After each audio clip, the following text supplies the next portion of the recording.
program? Well, from Spirit's perspective, the first step is knowing that we already have, that this time of oppression and oppressors was allowed to have dominion by Source God because we asked for the ability to know ourselves as soul. And without the suppression and repression of soul, there was no desire to know ourselves as such. We are currently in the midst of fulfilling our divine destiny. The moment you are aware of the program is the moment you are free from it. So once again, Spirit reminding us the moment we are aware of it is the exact moment we are free. And what else can we do? Well, pay attention when we are feeding it through our thoughts, our words, and our actions. Are we scrolling mindlessly on our phone? That's one of the quickest ways for us to give away our energy without even realizing that we are plugged in.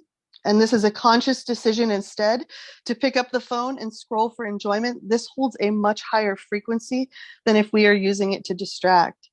Anytime Spirit says we use technology to create or to connect or to educate, we are using it in its intended form. When we use it to mindlessly consume, we are giving over our divine spark and quantum charge back to the program for its own desires and means.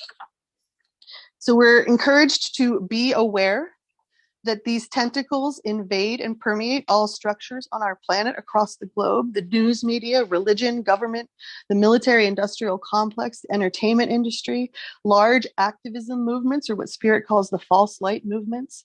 Our financial structures are riddled, and the health/death care system, as Spirit calls it, all of these are designed to help the program thrive and not the collective consciousness of humanity.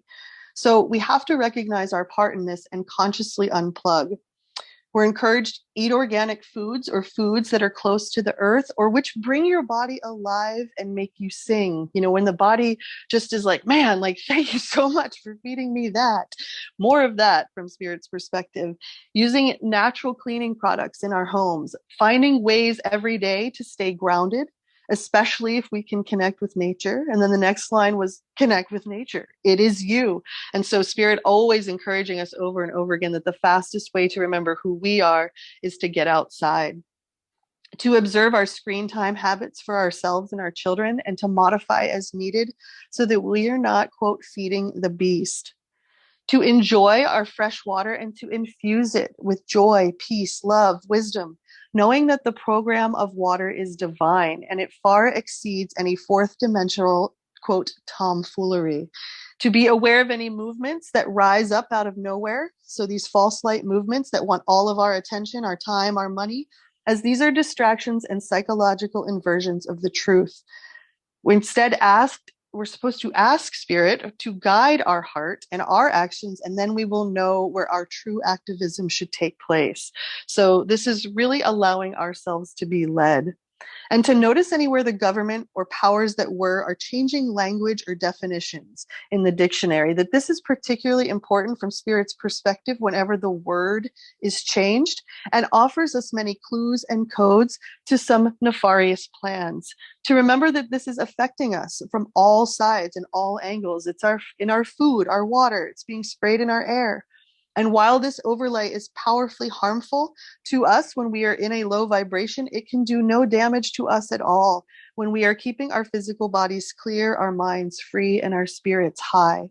And when we are struggling and we dip below the weave, we're encouraged to pray to Source God for relief and to reach out for support, as it will always be offered in whatever form is highest and best. Sometimes Spirit says it may even just be an animal which crosses our path and shifts our entire vibration back to amusement or joy.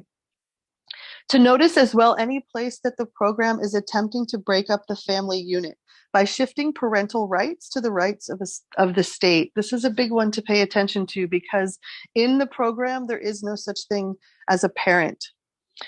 Another way that the beast system is gaining hold is it's dissolving the family blueprint, or what Spirit calls the Trinity, the soul blueprint of the Trinity, and it is creating a void for the state to then step in and fill.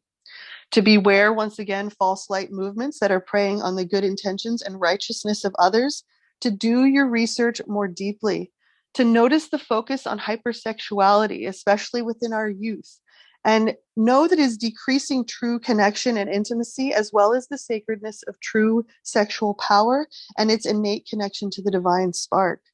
We're also asked to take note of the indoctrination of our children, to confuse and disassociate them from themselves in order to harness their soul blueprint at a young age. This is intending to lead them into a lifetime of mental illness and what Spirit calls physical dependence on the system. And on a spiritual level, it also means that they will never have enough quantum charge or divine spark to express fully as themselves. And so without strong parents or guardians or simply other adults, spiritually attuned adults to protect them, our children are in trouble. And so parents are being coerced right now to go along with things under the fear that they will either lose their children if they do not comply, or that they have to agree to this insanity for reasons that are greater than themselves. And once again, Spirit says, please, adults, you must gain spiritual discernment, that without it, we are useless to ourselves and to our younger generations who are counting on us to be wise and discerning because we simply have had more life experience. We're also encouraged to be aware that Hollywood is used as both a way for the program to fulfill its contract with the divine, that it must disclose what it is doing at all times, and also as a means for the powers that were to deny their evil, as they can simply be quick to point out that we, quote, just saw that in a movie, and there's no ground for truth. So this consciousness must disclose what it is doing to us through divine law, and they believe that they are in the right to do so because they feel we actively consent to their plans by not resisting them. These beings believe that humanity will be better off in a hive mind control, and that our free will is doing us no justice. They believe that the God of this world is more powerful than Source God, and that they are the right-hand man of this being. Many of these beings have even convinced themselves that they are doing good in the depopulation of this planet. So once again, Spirit reminds us, beware any movement that feels like you are being asked to join a religion.